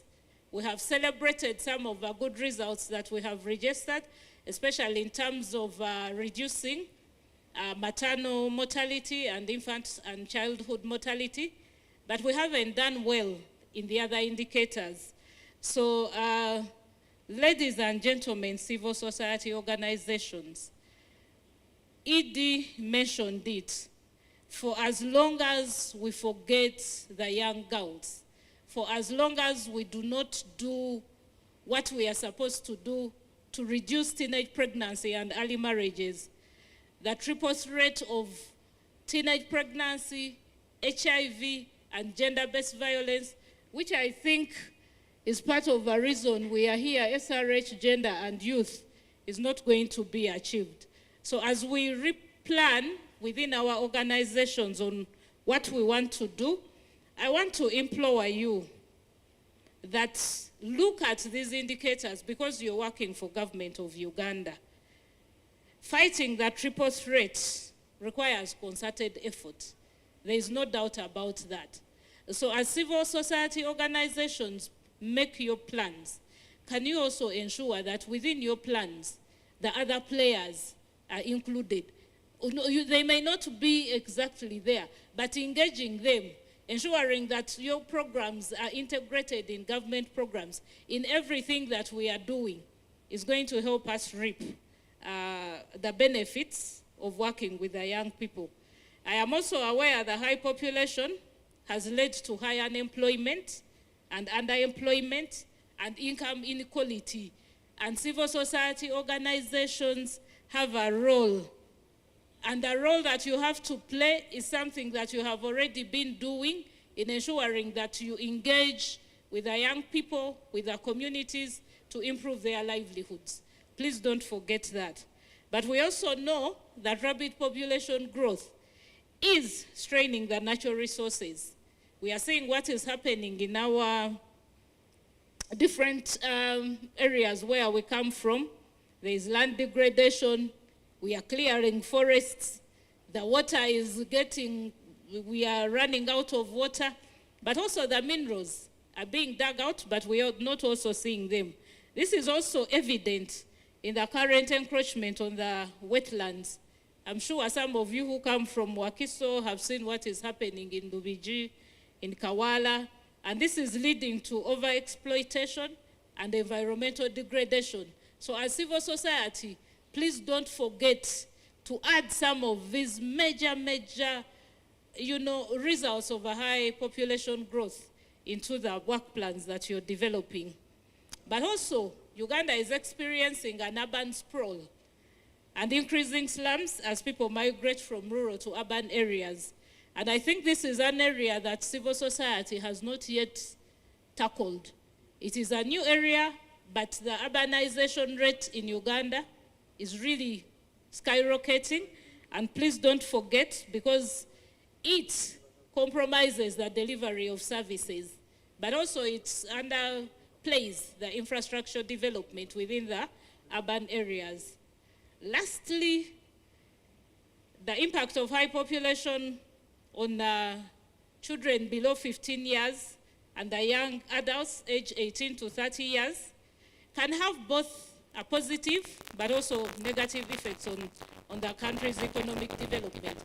And this is the population age structure that ED has been talking about. For as long as the youth, rather the population is not controlled by ensuring that we invest in family planning, our girls are going to continue giving birth at a high rate, and the population is going to remain broad-based. We have more people or children that need our services, so we are a dependent country, and we have fewer people that are working. So every income that goes into their pockets is being spent on this dependent population. So it is a role of a civil society, or that is another area where you can focus your efforts to ensure that we support the transition, the demographic transition to change the population age structure and have a bigger working population compared to the young working population. I also know that you're doing well in terms of livelihoods, and I'm also aware the Commissioner, Honorable Mondo, will speak more about investing in skills development. But yes, as you work with the young people, don't only emphasize the sexual reproductive health perspective. It has to be an integrated approach of skilling them and ensuring that they have, an income into their pockets. As I conclude, ladies and gentlemen, I still would like to express my sincere appreciation to the organizers of this inaugural conference on sharing knowledge and information. And I want to thank you for your support and efforts in ensuring that the power of the people for socioeconomic transformation and development is addressed. The indicators show that delivering sustainable development for all is not going to be easy, and we cannot walk this path alone. We have to walk the path together. And since civil society organizations have a wide range of diversity, represent different relevant perspectives, and you have different interests and knowledge, I would like to implore all of you to continuously reflect on the indicators and think about what is it that we can do differently. Because we have been working, we need to pat ourselves. There are indicators where we have achieved. There are indicators where we are still struggling. And ED has already mentioned this. I'm not going to go through them again, but we want to ensure that we change the paradigm of having our girls getting pregnant when they are young, because that is the only way that we are going to address and challenge issues that are suppressing development for this country. Government appreciates the efforts, appreciates all that you're doing in the different areas of service, and we also remain committed to partner with you, to partner with the private sector, to partner with the media, to partner with the cultural and religious organizations, so that we can champion and realize a Uganda that is fair and just for all its citizens, and a Uganda that will be economically transformed, so that by the time Betty leaves this world, at least there is a change in the population age structure, and we have less dependent population and more people in the working age bracket, because that will reduce poverty, it will reduce inequalities, it will make the women that are suffering most and the girls to be more mindful about the decisions that they make. Thank you very much for giving me the opportunity to speak to you, and I'm going to stay for just a few minutes because I have another event for Sehad. Amazing. A round of applause for Dr. Betty as she leaves the stage. I think for me, it's always inspiring to hear Dr. Betty talk. I think the aspect, when I entered the space as a young person and conversations came around about harnessing the demographic dividend, you know, as young people, when people use big terms like that, we get scared and we're like, these huge words, what does that even mean? But I remember in that conference that we were in, she broke it down and she mentioned that it's important for the young people in the room to appreciate when we come to spaces like this, and we use technical language, yeah? Harnessing the demographic dividend. What does that actually mean? But two things that I've really taken away from what she has said is, one, accountability is very important. As players, key players in this space, we need to be able to hold each other accountable so that we can track progress of the work that we are doing. So that, you know, young people say we are not just working for, so that we are not just doing work for. Yeah? We are working and we are trying to see that what we hope to achieve is actually coming into play. And the other thing was about movement building. And the next speaker is no stranger to having conversations with young people and letting them know that it's very important while you're using what, he has a word he usually loves to use, tactical approaches. While you're using tactical approaches, it's important for one of those tactical approaches to be you being able to learn from each other, but learn from the adults, but also be able to build networks as much as possible. And we heard from Shirat herself as well, who spoke about collective efforts. Dr. Betty also alluded to that as well, because if we move as a collective, then we can be able to accomplish change. So without further ado, allow me to introduce Mr. Mondo Chateka, who has been a key player in this space. But while he comes, allow me recognize the organizers of this conference, including Reproductive Health Uganda, the Uganda Youth Adolescents Forum, Sonke Gender and Justice, the SRHR Alliance Uganda, AHF Uganda Cares, Restless Development. Big shout out to Gabriel for giving the young people a very strong word. Straight Talk Foundation, We Lead, Men Engage Africa. We also have Rutgers in the room. A big round of applause to Rutgers for the work they're doing in the SRHR space. And now I'm going to hand over.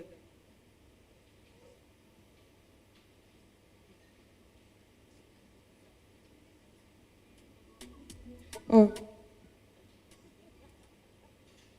Okay, all right. You know when they may be telling me, Daisy, I have increased your salary.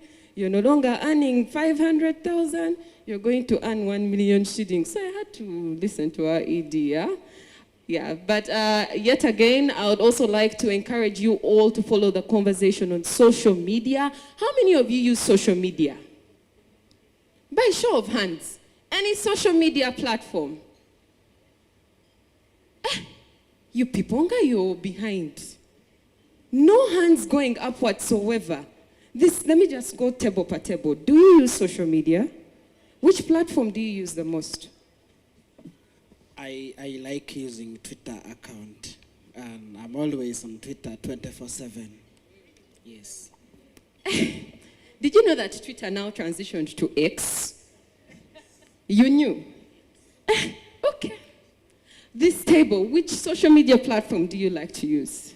Where? Here.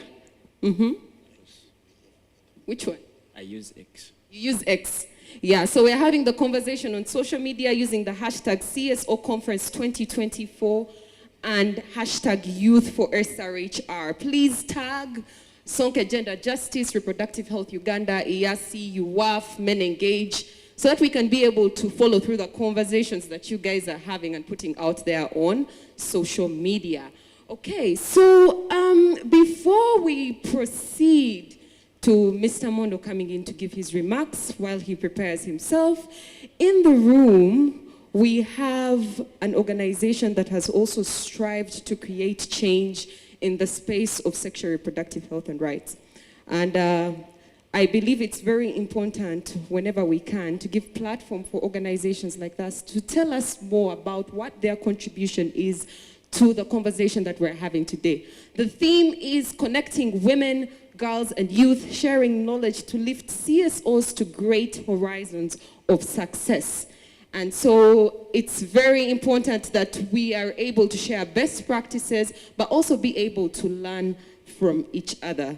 So while we have conversations like this, we need to be mindful of the fact that we're all here to bring something onto the table, yeah? Or do you not agree? Do we agree? Do we agree, yes or no? Yes or no? You guys don't have energy. Yes or no? Yes or no? Still, we have the energy all through on this other half. This side, I don't know. Maybe your energy is going to come in the breakaway sessions. I'm not sure. Yeah? I don't know what's happening to this other side of the room, honestly. But while it's very important for us to recognize that you're all here to bring something onto the table, we also want to appreciate the fact that you have all put in the effort, like Dr. Betty said, to continue the fight and to be able to change the status quo that we have today. So very quickly, as I had mentioned, we have Rutgers in the room. Guys, a round of applause for Rutgers. I don't want to be the one to tell you what Rutgers does, yeah? But Rutgers has been a very key player over the years in the sexual and reproductive health and rights space, creating platforms for meaningful and inclusive youth participation, and also trying to see that we're able to empower young people to be able to claim their rights in that same regard. So without further ado, I'll just invite Sam to be able to tell us a little bit about Rutgers, and then he'll be able to invite the representative from Rutgers in the house to be able to elaborate more while we prepare for the next keynote speaker. Sam? Thank you. Good afternoon, colleagues. My name is Sam, but Rutgers, as we all know, I know a number of you are aware that at this level we call Rutgers the donors.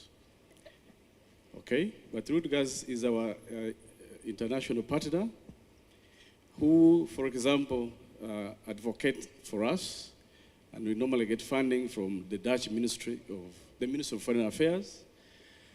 A number of programs we are running, Power to Youth, right here, right now, ETC. They provide we get a lot of funding from the ministry through Rutgers. So I've been asked to introduce somebody who today is representing Rutgers. She landed yesterday or last night. Precious, who is I think she will tell us her title, but she's the one who currently or right now representing Rutgers. Maybe I'll give her the mic to tell us one or two things, but Precious, we're happy to see you today. Thank you. Thank you, Sam. Thank you. Thank you, everyone. Hello. Just realizing I was not on the program, so I'm very unprepared. My name is Precious Njerere. I work as a country program advisor for Rutgers, based in the Netherlands. Fun fact, Rutgers is the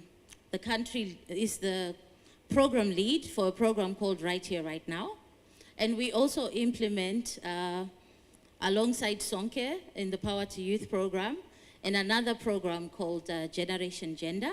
All these three programs are funded by the Ministry of Foreign Affairs and are implemented in Uganda. So I think that just shows a little bit of how the word connection comes in. We are here to connect on different themes. And I was very happy this morning when Sam and Jackson said, if your meetings, if you can move around your meetings, it would be really good to come and connect in this event. So thank you for having me, and thank you for also coming and showing in numbers. I think, Betty, you were saying it's really well attended, which goes to show the connection that is on SRHR and gender in Uganda. So when I came in earlier, I heard it's not just SRHR organizations in the room, it's also government, it's also different stakeholders from the media, it's also institutions that are on research. So it's really good to see that connection. I won't take up much time because I know the next speaker has quite some interesting learnings to share. But I just wanted to share something that we as Rutgers believe and we stand for. We really, thank you for the volume. We really are invested in the power of connection, in the power of partnerships. So where most of you do not see a Rutgers country office in Uganda, it's because we already believe in the capacity and the expertise that is in Uganda to address Ugandan problems. But we also realize that we live in a global village and connections and networks matter. So that is why Rutgers is in all these three partnerships that I was talking about, because we believe in the power of partnerships. More importantly, we believe in the power of youth. So all these three programs, what they have in common is they are tackling SRHR issues related to young people.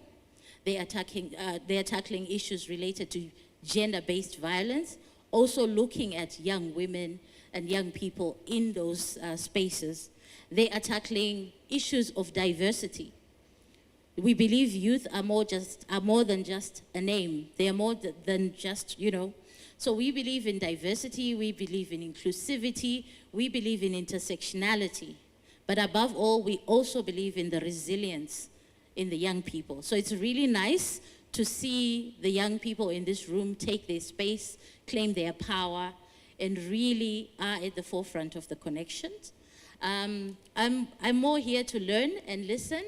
Happy to connect, but thank you for having this space, and thank you, Jackson, for my 2 minutes of fame. Thank you. Thank you so much, Precious. And now, without further ado, allow me to invite Mr. Mondo Chateka to take the stage. A lover of the young people. Please give him energy. Because he's also a young person. I don't know at heart. I don't know if it's senior youth, senior advocate. He'll be able to tell us. Mr. Mondo Chateka, you are most welcome. Thank you. Thank you very much.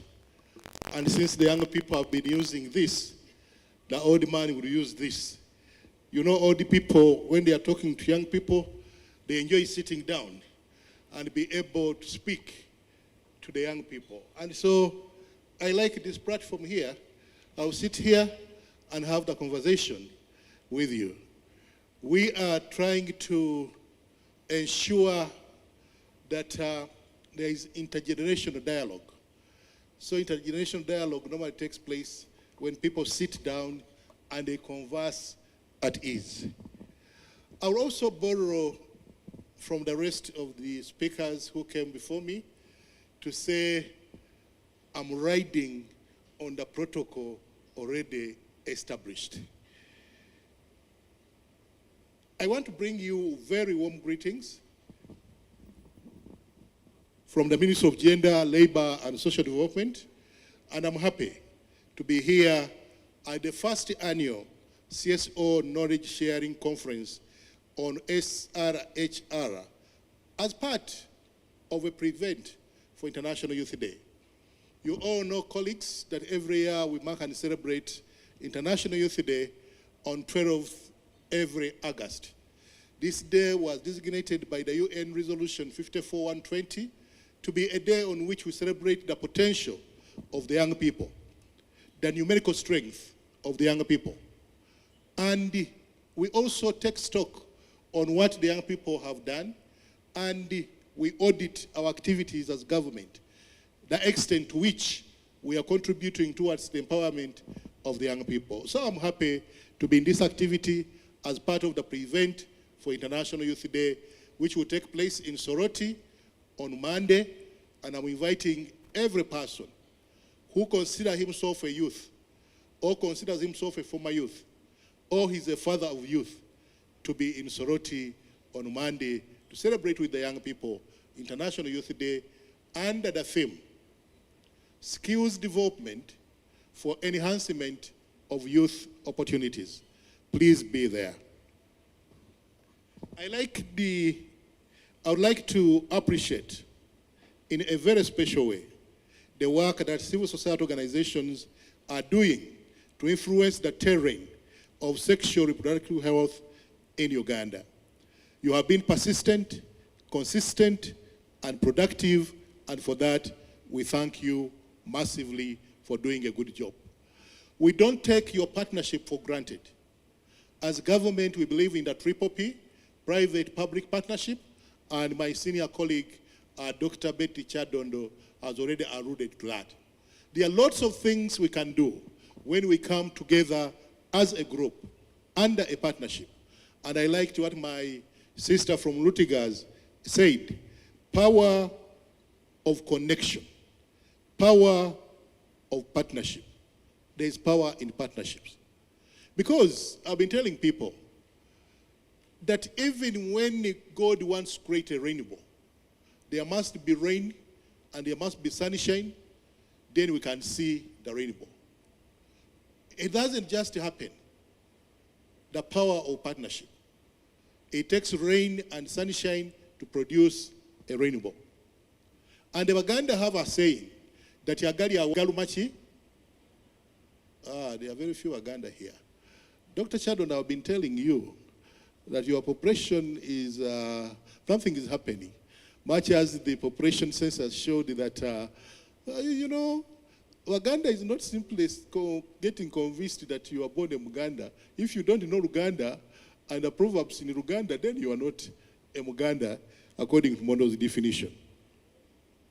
So as government, the triple P, private-public partnership, remains our important guide and philosophical doctrine to which we are willing to invest. You have heard about private sector-led growth. In the National Development Plan 3, we are also taking it up in the National Development Plan 4 because of the power of the private sector, the power of civil society.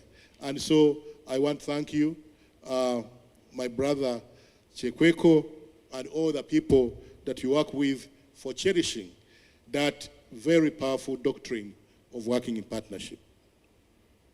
The importance of knowledge sharing cannot be overemphasized.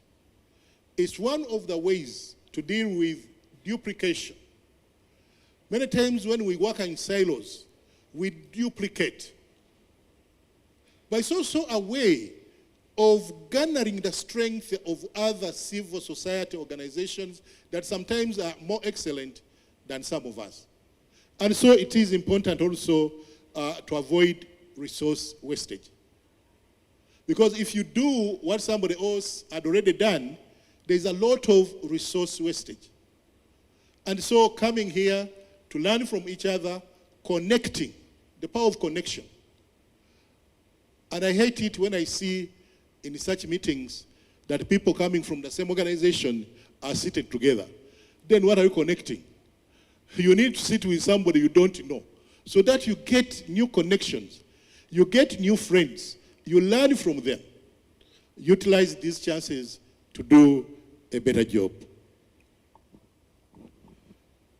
Speaking with one voice is one of the things that makes us stronger. When you speak with one voice, I hear this civil society organization, Pathfinder, is speaking this. I hear RHU is saying the same. I hear Rutiga, the same thing. Government has to listen. I want to assure you, government listens. But it only listens when people are speaking with one voice. When people are organized. And so I want to urge you to continue with the spirit of being more organized than we have been hitherto. And I appreciate this very first CSO sharing meeting. I do recognize the arrival of the Honorable Minister of State for Youth and Children Affairs, Honorable Dr.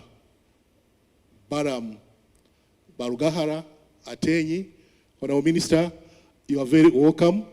And I'll spend just 5 minutes since you are here. Then I will be handing over the mic to the organizers. But Honorable Minister, you are warmly welcome. The issue of consistent voice is important. We don't need to see one organization saying this and another organization saying the other. And so the power of connection comes in handy. The MD of RHU talked about issues to do with sexuality education framework. Yes, it has come almost to an end, or it has at the end. And we had a lot of problems in the middle because of voices that could not agree with some of the messages. But we have since been revising the messages. Implementation has been going on, but we have revised the messages and we have started on the process of reviewing the sexuality education framework for the in-school. Let me also report to you that the Ministry of Gender is at the tail end of completing consultations on sexuality education guidelines for the out of school. The out of school is a big, big chunk of people, and so we have consulted widely the different denominations save the Catholic faith. We are still getting a problem getting them, but we are designing mechanisms of getting to them, and so the product should be ready. We might serve you this as your Christmas gift, finally. We might do that. The indicators that have been alluded to already, and the expert, Dr.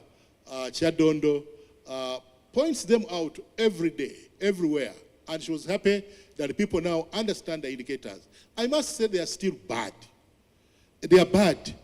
Because if you have a teenage pregnancy of 24%, that's a quarter of all the pregnancies in this country are by children.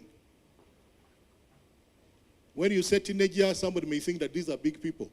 We are seeing 12, 13, 14, 15. This is madness, and something must be done to reverse this trend. Unintended pregnancy at 56%, child marriage at 34%, unmet family planning needs at 30%, population growth at 3%, fertility rate at 5.2%, the highest in the whole of East Africa. And so, our coming together can help us leverage a lot of advantages and be able to position ourselves in a manner that will downgrade the profiles of all these bad indicators. We are happy that some progress has been made, but we are unhappy that the progress is not as good as we want it to be. It hurts me to find a baby of 13 years, 12 years, with another baby. I have said before that the worst form of child labor is finding a child in the labor ward, not being born, but producing another child. it is a nightmare. I want to propose 10 issues that I want to propose to the CSOs to help us with. One, let's maximize multimedia engagement. The media is a very powerful tool for socio-economic transformation. So to me, multimedia engagement is one of the things I propose. The second is the multi-sectoral approach. Multi-sectoral approach, we need different players. That's why you can see we have different people from different ministries. Ministry of Gender, Ministry of Health, Ministry of Education, Ministry of Justice, all of them to come and we handle this animal together. Engagement with cultural leaders. Cultural leaders, religious leaders, but also the issue of intergenerational dialogue. Let's talk to the young people. Let's find time. The Ministry of Gender, under the leadership of Honorable Baram, we are trying to revive the Echoto, where people sit together around a fireplace and talk about issues that matter. We need to do that because in many forums we notice that people are not parenting. We have so many mothers, we have so many fathers, but we have very few parents. We need all the fathers and mothers to graduate into parents and do the parenting, which is about loving, nurturing, protecting, and guiding the people we produce. The other is the issue of maximum participation, real engagement of youth and women.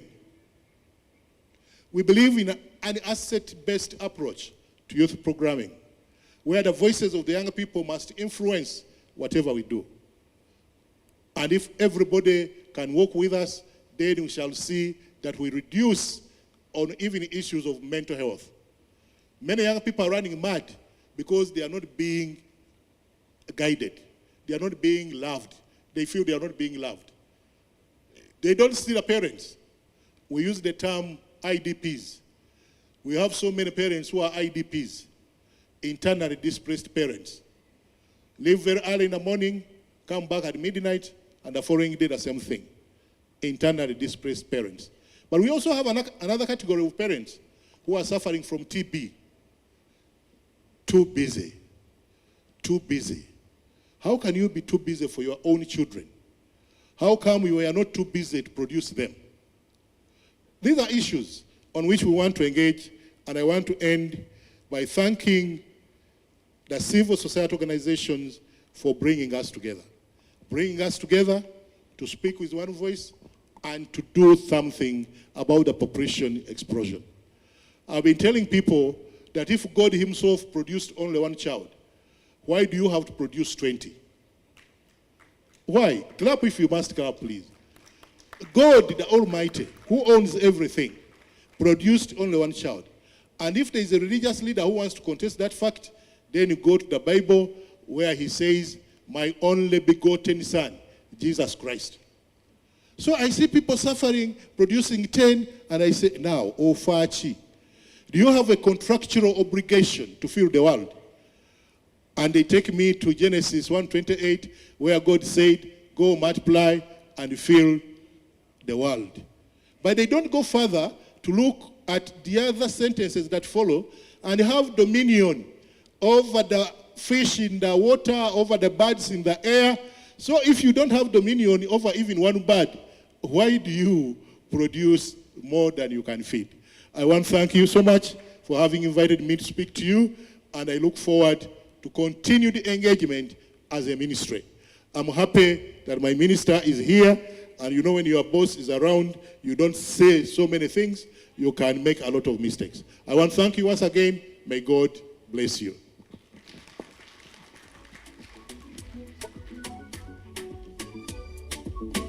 Dr. Mondo, webale, asante sana. Thank you so much for that amazing speech and for choosing to do so like you do so for the Gen Zs.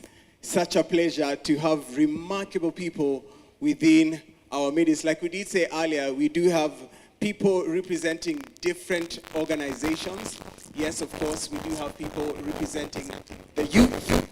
Definitely when it comes to youth-led organizations, we have them in our midst. There are those organizations particularly interested in matters of women. They're there and they're with us, and we pride ourselves in the fact that they could spare some time to come through and be a part of this conversation. Daisy, who else do we have here? I mean, it's now even hard to keep up. Yeah. Because, I mean, while we are interacting, I'm also trying to do networking on my own. And safe to say that I'm just meeting so many amazing people, and the things that they're telling me and the conversations that they're looking forward to later this afternoon are quite strategic in the sense that they're going to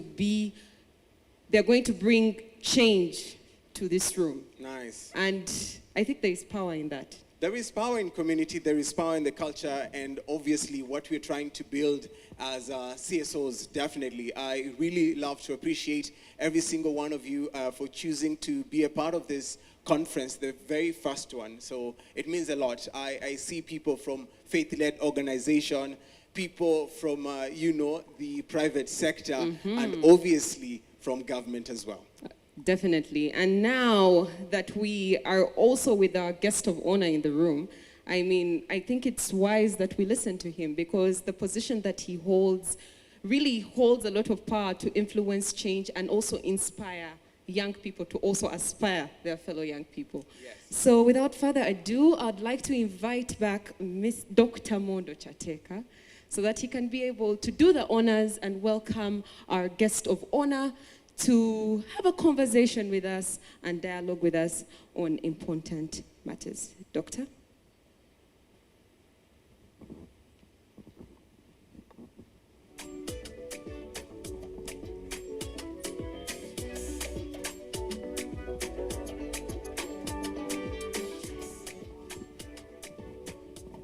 Thank you very much, Director of Ceremonies, for inviting me back to invite my minister. Ladies and gentlemen, Honorable Baram Barugahara Ateng is a very busy man. But when he was being sworn in, he made a promise that he would do everything possible to engage with the young people, to contribute towards their socio-economic transformation. This is the fourth program today he's having, but he made sure he comes to engage with the young people. Can you join me in welcoming the Honorable Minister of State for Youth and Children Affairs to come up the platform and talk to us? Honorable Minister.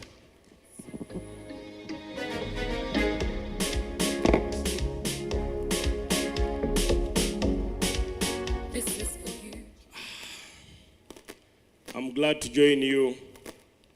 Good afternoon, members of civil society groups here. I'm really impressed and happy that whenever you organize such functions that connect young women or young women and our mothers, and then members of government and senior members of civil society with the purpose of sharing knowledge. This is the best thing you can do. And I want also to thank Honorable Mondo, who has raised the issue of population explosion. Indeed, Mondo doesn't know that in Africa they don't count children. For him, is I think from America. Here in Africa, whether you have money with your mother, so, but I don't want to agree with you people. Personally, I'm a father to 3 children, but I would have had 16. One of my cousins, a son to my uncle, is young. He was born in 1990. As of yesterday, he was sending me his school needs for his children. He has 18. I told him, are you the one now to represent the family? He said, Katonda watyo wayenze. I said, but God does not ask you to do what you are doing. You just have to zip up. So I've taken a few points as I was seated there. On behalf of government of Uganda, I express my gratitude to the power of youth programs and other partners for organizing the conference. These are very good spaces to nurture and network. There's no place as good as this where you nurture young people, the old government people. You sit. Sometimes I don't agree on conferences so much, but once in a while when you are doing training of trainers, a conference is necessary. And due also to our busy schedules, we may not honor all invitations that you give us to come and join and share with you what we feel. But civil society means people who care for others, who are doing a role, a supplementary role that government would have done, but government has not either done it perfectly well or it has not given it enough time. So you members of civil society come up and supplement whatever government needs to do to make Uganda, to make the world a better place. I want to thank you, and I will ask the young people who are here to clap for the civil societies. Civil society uniting to share knowledge, best practices, and information at this conference is crucial in building synergy, collaboration, and keeping each other in check. I commend this platform, and I congratulate you for putting this event together. For those of you who don't know, the recent research released